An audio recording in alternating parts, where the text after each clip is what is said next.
Soal berikutnya kita lihat di sini, soal nomor 6 adalah tentang sel volta.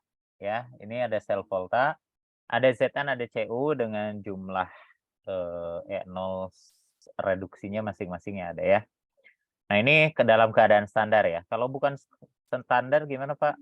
Nah, ini beda ya. Itu ada perhitungan khusus kalau tidak standar. Tapi untuk saat ini kita fokusnya pada kondisi standar dulu ya.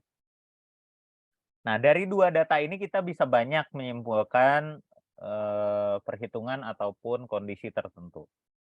Kita lihat di sini siapa yang lebih negatif. Yang lebih negatif E0 reduksinya adalah Zn. Maka dia harus jadi anode. Ya. Kemudian ini yang lebih positif dia adalah katode. Ini prinsip dalam sel volta ya. Anode itu adalah tempat terjadinya reaksi oksidasi. Jadi Zn-nya harus mengalami oksidasi. Sedangkan Cu2 plusnya ini harus mengalami reduksi. Kalau suatu logam mengalami oksidasi, pasti dia akan berkurang masanya ya. Karena dia itu kalau oksidasi itu berubah dari logam menjadi ion. Jadi mau tidak mau massa dari logamnya sendiri akan berkurang. Sedangkan kalau suatu ion logam mengalami reduksi, maka dia itu akan menempel di katode. Maka massa katode itu akan bertambah massanya. Oke.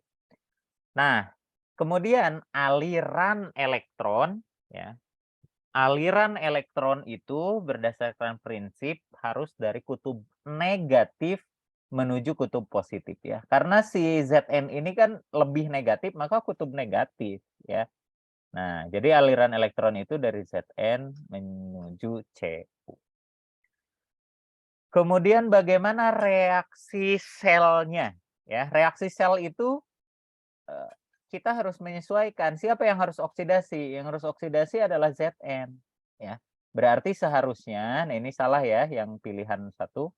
Seharusnya adalah Zn ditambah Cu2 plus menjadi Zn2 plus. Nah, ini yang mengalami oksidasi kemudian menjadi Cu. Nah, ini ya. Ini seharusnya reaksi sel yang benar ya. Jadi Zn mengalami oksidasi sedangkan Cu2 plus mengalami reduksi. Jadi yang pilihan A jelas salahnya karena itu ya. Kemudian Zn merupakan katode, ini sudah dijelaskan di atas. E0 sel. Nah, bagaimana cara mencari E0 sel? E0 sel itu adalah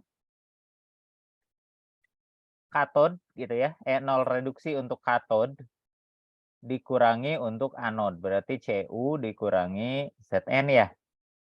Berapa yang Cu-nya? Plus 0,34 minus 0,76. Jadi berapa tuh? Jadi plus 1,10 volt ya. Jadi sesuai.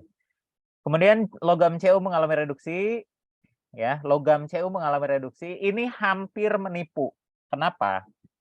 Karena Cu reduksi betul dong. Hati-hati ya. Bukan logam Cu yang mengalami reduksi, tapi ion Cu2 plus. Ya. Yang mengalami reduksi itu bukan logam Cu, tapi ion Cu2 plus nih. Yang dari reaksi ini ya. Ini yang mengalami reduksi, ion Cu2 plus. Maka ini hampir saja ya. Kalau kita hanya melihat Cu reduksi, Zn oksidasi, hati-hati. Yang mengalami oksidasi betul logam ya. Logam Zn. Ini logam Zn mengalami oksidasi jadi Zn2 plus. Tapi yang mengalami reduksi adalah ion Cu2 plus ya, bukan logam Cu, tapi ion Cu2 plus. Oke, kemudian berikutnya elektron mengalir dari elektroda Cu ke elektroda Zn, tadi sudah dijelaskan di bagian atas ya. Jadi hati-hati, satu kata bisa menipu, satu kata bisa menjebak ya, jadi harus teliti.